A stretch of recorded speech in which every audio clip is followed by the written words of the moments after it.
Hala, bakit nasa labas ng bahay nila Queenie yung mga pagkain nila? Baka manakaw yan. Ang sarap pa naman. Hoy Mercy, tingnan mo si Nicole, nakatingin sa pagkain ni na Queenie. Oo nga, ano kayang binabalak niya? Parang kukunin niya.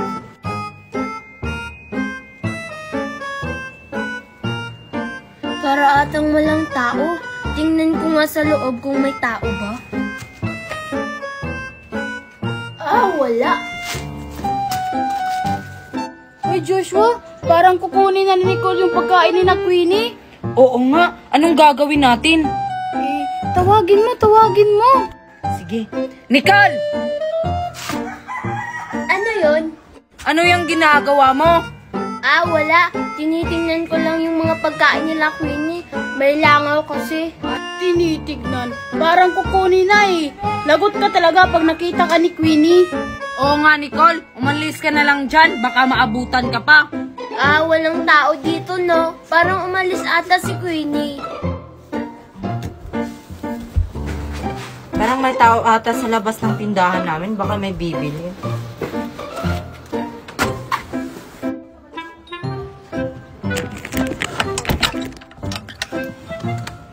Ay, Nicole! Bibili ka? Queenie, kanina ka pa dyan? Kakagising ko lang, kakapunta ko lang dito sa tindahan. Ano pala pinag-uusapan yung tatlo? Hala, nandiyan na nga si Queenie. Oo nga, sana hindi nakita si Nicole. Di naman siguro, parang kakagising lang ni Queenie. Wala, Queenie. Akala ko bibili ka. Sabihan mo kasi Mercy at saka si Josa kung bibili sila. Kasi kung hindi, matutulog na lang ako ulit. Sige, Queenie. Joshua, Mercy, bibili ba daw kayo? Hindi Nicole, hindi kami bibili. Queenie, parang kukunin na yun eh. Anong kukunin? Hoy! Huwag mong sabihin, Joshua, huwag mong sabihin. Kukunin na ni Nicole yung pagkain na nasa labas, Queenie. Ano?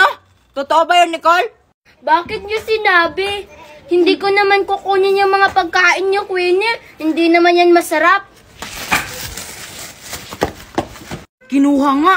Tara, puntahan natin si Nicole. Manghihingi tayo. Hala, yung pagkain kinuha ni Nicole. Susumbong ko siya kay Mami. Ang lamig-lamig dito, no? Oo, napakalamig talaga. Sulit yung pagpunta natin dito. Queenie, wala tayong makakain dun sa dinala mo. Wala, Mercy. Naubos na natin kanina.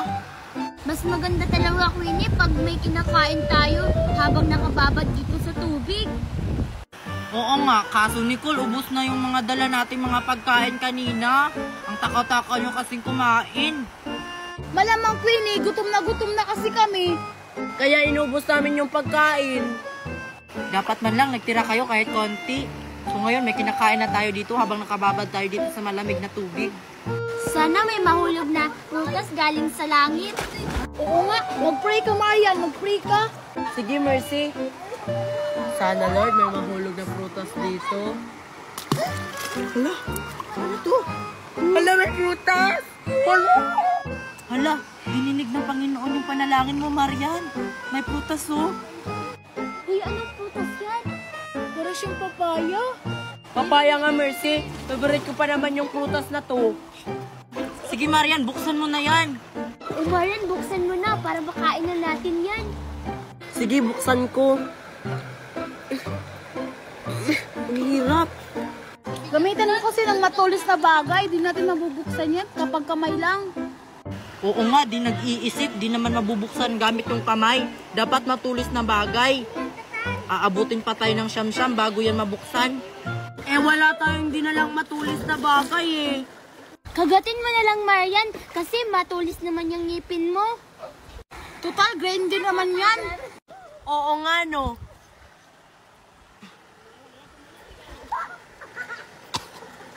Ayan! Parang di naman siguro yan mabubuksan ni Marian gamit yung ngipin. Pag uwi na lang natin yung buksan, Marian. Daming pa-epal dito, naliligo. Tara na. Tara. I-open ko kaya tong Facebook ko kasi matagal na akong hindi naka-open sa Facebook ko. Hala! hiwalay na pala yung Katniel.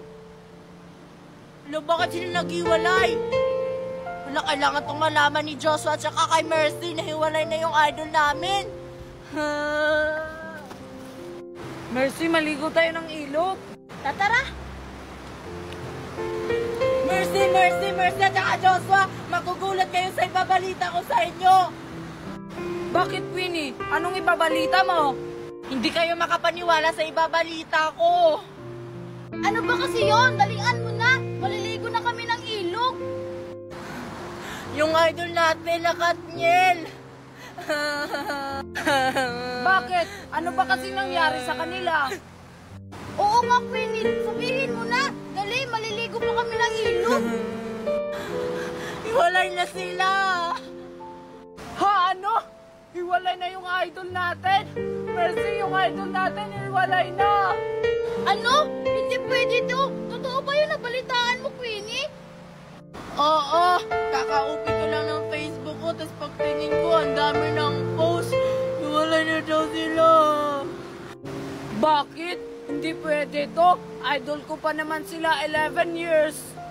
Ako rin kaya. Palagi ko silang pinapanood gabi-gabi. Napakasakit isipin na hiwalay na silang dalawa.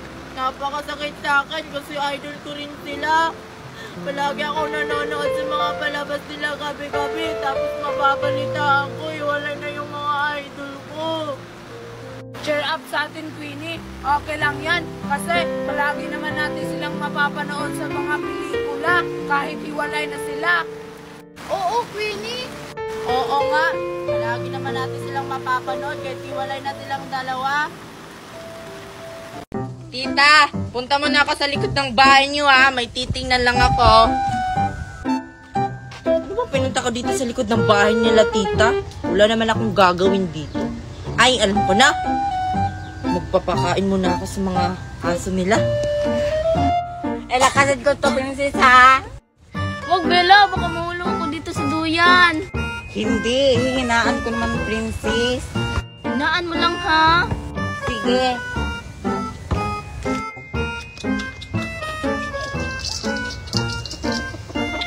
Kumain ka ng marami, Doggy, ha?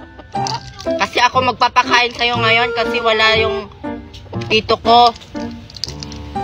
O ayan, kain ka na. Uy, Bella. Sino yun? Asan? Ayun, nasa likod mo. Saan? Lapitan mo kaya, Bella? Sige, parang bago siya dito, ha? Uy, bata-bata, sino ka?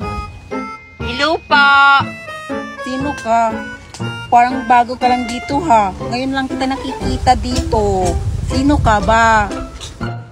Ako pala si Queenie. Nagbabakasyon na kami dito sa Bohol kasama ng mami ko. Ah, ganun ba? Saan ka ba nakatira dito? Doon sa tita ko. Ang tagal naman ni Bella. Umuwi na nga ako. So, kailan kayo uuwi? Di ko pa alam kung kailan kami uuwi ni Mami. May kaibigan pala ako doon. Ay, wala na pala siya. Ay, may kasama ka pala, Bella. Ah, sige, Bella, nice to meet you, ha. Uwi muna ako sa bahay. Baka hinahanap na ako ni Tita at saka ni Mami. Bye-bye! Sige, Queenie. Basta bukas, ha. Magkikita tayo kasi maglalaro tayo ulit. Kahit kailan, hindi kita naging kapatid, Hagard! Pwes wala na akong magagawa pa!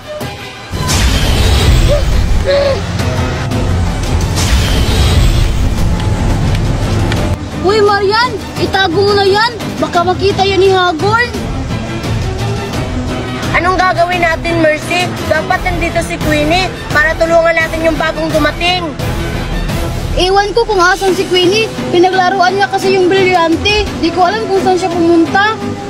Hala, baka pumunta siya sa ibang bansa. Diba sabi niya sa atin yung nakaraan na pupunta daw siya ng ibang bansa? Hala, baka pumunta siya dun. Bakit ba kasi kinuha natin yung mga brilyante? Ayan tuloy, ginamit ni Queenie. Ewan ko ba? Sumuko ka na, Menea! Hindi mo ako kaya! Hindi ako susuko, Hagard! Hindi susuko! Ang dating Rhino ng Pinarya! Pwes!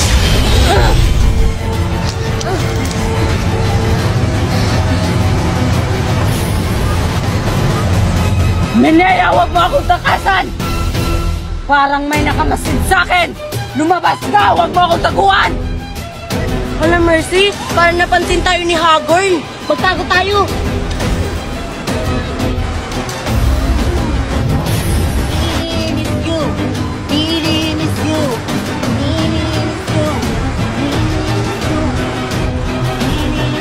Sino yan?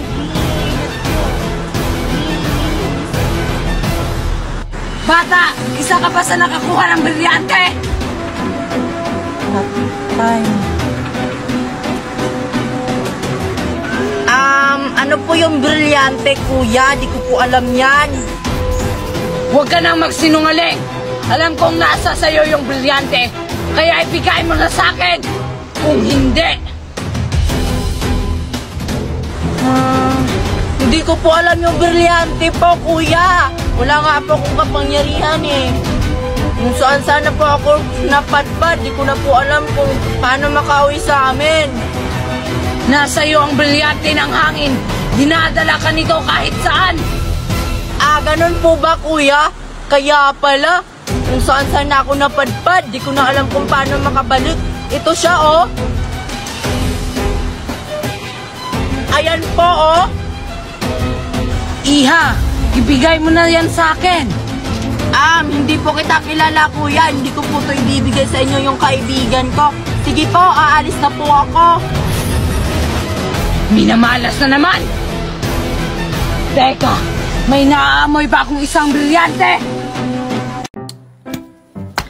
Ano ba yan? Hindi ako binila ni Mami ng sapatos.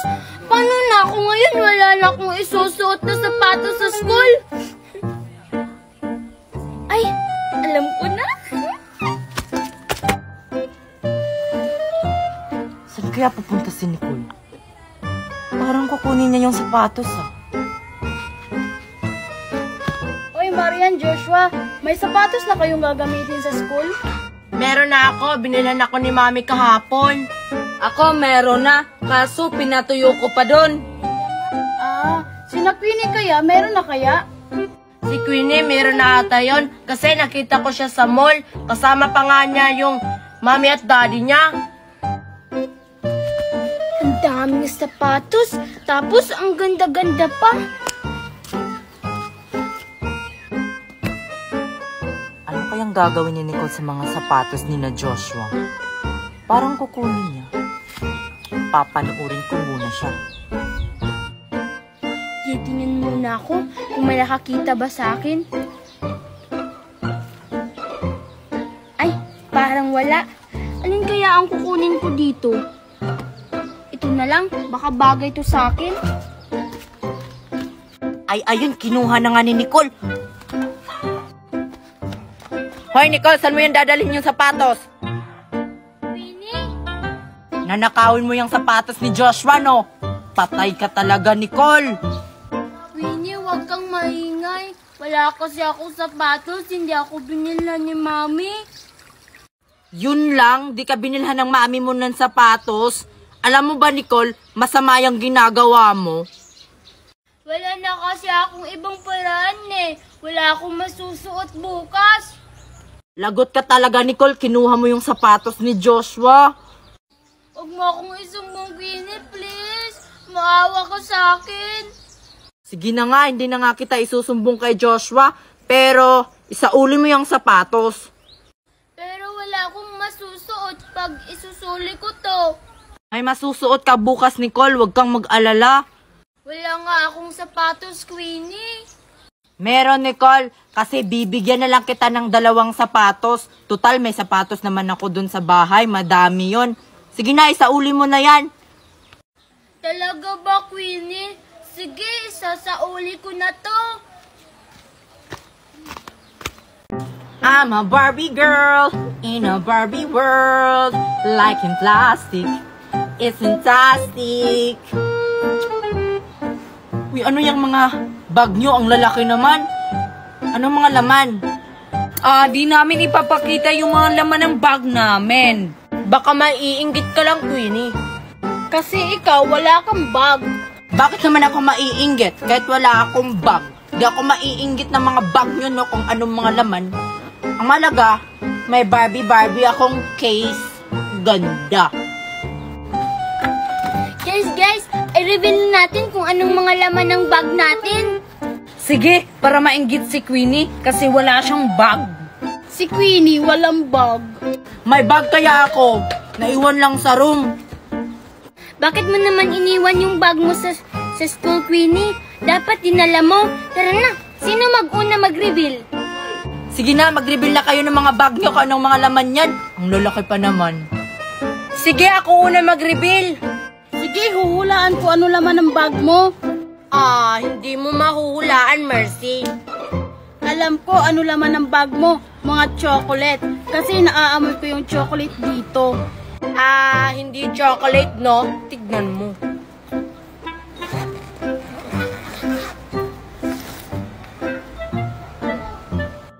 Microphone, akala ko chocolate, Mercy.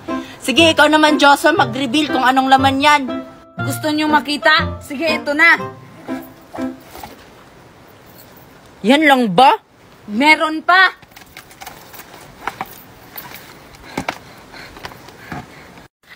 Si Joshua nagdala ng thermos sa school. Nagdadala ng thermos dito sa school si Joshua. Sige, Mercy, ikaw naman, reveal mo na anong laman yan. Ito sa akin, oh. Bakit nagdala ka ng pang-ano ng basura? Kasi maglilinis ako sa school. Sino pang hindi nakapag-reveal sa inyo ng bag kung anong laman? Si Queenie, si Nicole. Sige, Nicole, ikaw naman, pakita mo na anong laman yan. Ano kayang nilagay ni Mami dito?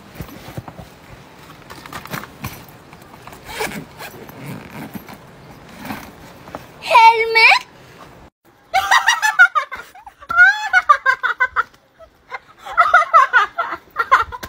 Bakit ka nagdadala ng helmet dito sa school? Ano ba kayang mga dala nyo? Papangit naman! Gagawa kasi kami ng banda, Queenie. Kumanta ka ng I'm a Barbie girl, Marian! Sige, ito na! I'm a Barbie girl in the Barbie world.